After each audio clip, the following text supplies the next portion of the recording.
Abdul Malik Ash-Shivi nomidagi mehmonxona ekan. Malik Ash-Shivi ismli shayxlardan ekan. Hozir u shayx bilan ko'rishdik, alhamdulillah. Nima bo'ldi desam, Ka'bani kaliti bilan maqomi Ibrohimning kaliti o'sha insonda turar ekan. Hozir ko'rdik. Unga suratga olishlik mumkin emas ekan, kameraga olishlik mumkin emas ekan.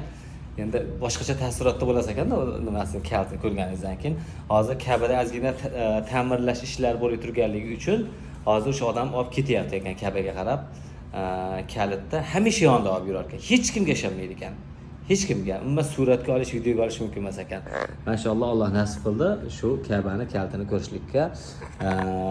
Ko'rib turgan sizlarga ham Ka'bani kalitligini ushlashlik, Ka'bani ichki qismida namozlar o'qib chiqishlik Alloh taolo o'zi nasib qilsin. Assalomu alaykum va rahmatullohi va barakatuh.